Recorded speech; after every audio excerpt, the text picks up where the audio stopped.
Сәлеметсіздер ме? Бүгінгі сабақтың тақырыбы Қазақстандағы ерекше қорғалатын аймақтар, яғни табиғаттың қазынасы, иә? Сонымен қатар ерекше қорғалатын табиғи аумақ дегеніміз не? Қазақстанның бай табиғатын сақтау мен қорғау мақсатында құрылған ерекше қорғалатын табиғи аумақтар. Бұл мемлекеттік табиғи қорықтарының ерекше қорғау режимі белгіленген жерлері. Бұл аймақтар тек құрлықта ғана емес, сонымен қатар табиғи кешендер мен объектілерді су және әуе кеңістіктерін де қамтиды. Мемлекеттік қорғау ерекше қорғау режимі белгіленген жерлерді қамтиды. Кешенді қамту, яғни бұл жерде табиғат кешендер, объектілер, су және әуе кеңістігі. Мақсатымызға келетін болсақ, табиғаттың бастапқы қалпын сақтау және биоалуантүрлілікті қорғау болып саналады. Ерекше қорғалатын аумақтардың негізгі түрлері: Қазақстандағы ерекше қорғалатын табиғи аумақтар бірнеше түрге бөлінеді. Олардың әрқайсының өзіндік мақсаты мен ерекшеліктері бар. Бұл жіктеу, мысалы, бізде табиғат қорғаудың тиімділігін арттыруға мүмкіндік береді. Мысалы, картада өзі белгіленген. Енді қараңыз, биосфералық қорықтар, мемлекеттік табиғи қорықтар, ұлттық табиғи саябақтар және табиғи резерваттар мен қорықшалар. Енді бұл жерде биосфералық дегеніміз халықаралық деңгейде, мысалы, Қорғалжын, Наурызым қорықтарын айтсақ болады. Ғылыми зерттеу мақсатында құрылған, мысалы, Ақсу-Жабағылы, Алматы қорықтары.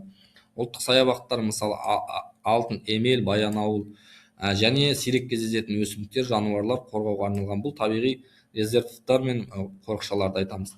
Келесі бізде, мысалы, Қазақстанның биосфералық қорықтарына келетін болсақ, бұл жерде қызыл қоқиқаздарды жатқызуға болады.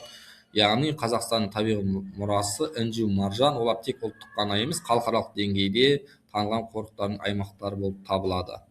Сонымен қатар бізде мемлекеттік табиғи қорықтардың ерекшеліктері: мемлекеттік табиғи қорықтар табиғатты қорғаудың ең қатаң режимі бар аймақтар. Мұнда адамның шаруашылығы қызметіне толықтай тыйым салынып, тек ғылыми зерттеулер жүргізуге рұқсат етіледі.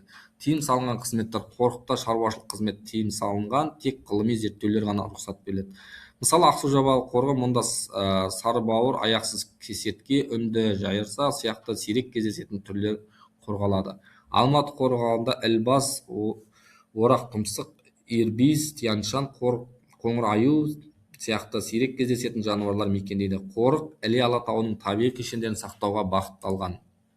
Ұлттық табиғи саябақтар табиғат пен туризмнің үйлесімі, яғни Алтын Емел ұлттық саябағы, Баянауыл ұлттық саябағы болып бөлінеді.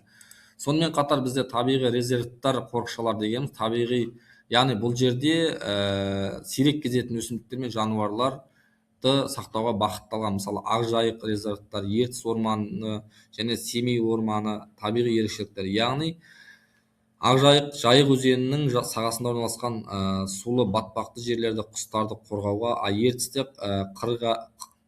қарағайлы ормандардың бірегейлі экожүйесін сақтайды және ядролық сынақтарды зардап шеккен аумақтың табиғи қалпына келуін қамтамасыз етеді. Семей орманы дегеніміз. Сонымен қатар Қазақстанда ерекше қорғалатын аймақтардың маңызы: ерекше қорғалатын табиғи аумақтар Қазақстанның экологиялық қауіпсіздігі мен тұрақты даму үшін аса маңызды рөл атқарады. Олардың маңызын бірнеше аспектіге бөлуге болады. Мысалы, климаттық тұрақтылықты қамтамасыз ету, биологиялық әртүрлілікті сақтау және экотуризм дамыту, ғылыми зерттеулер жүргізу. Қорғау мен басқару заңдар мен шаралар: Қазақстанда ерекше қорғалатын табиғи аумақтарды басқару мен қорғау заңнамалық актілер мен тиімді шаралар кешені арқылы жүзеге асырылады. Бұл кешенді тәсіл табиғаттың бүгінгі сақтаудағы кепілдік береді. Заңнамалық негіз, күзет және бақылау, халықаралық стандарттар. Қорытындылай келе, табиғатты сақтай отырып, болашаққа жол ашу деген мағынаны білдіреді. Бұл жерде бізде табиғи мұра, ерекше қорғалатын аймақтар Қазақстанның биоалуантүрлілігін, ландшафттарды және бірегей экожүйені сақтайды. Ұрпаққа аманат, бұл аймақтарды қорғау біздің ұрпаққа қалдыратын ең үлкен сыйымыз. Сонымен қатар бізде табиғатты сақтай отырып, бүгінгі сабақта ерекше қорғалатын табиғи қорықтар туралы талқылайтын боламыз.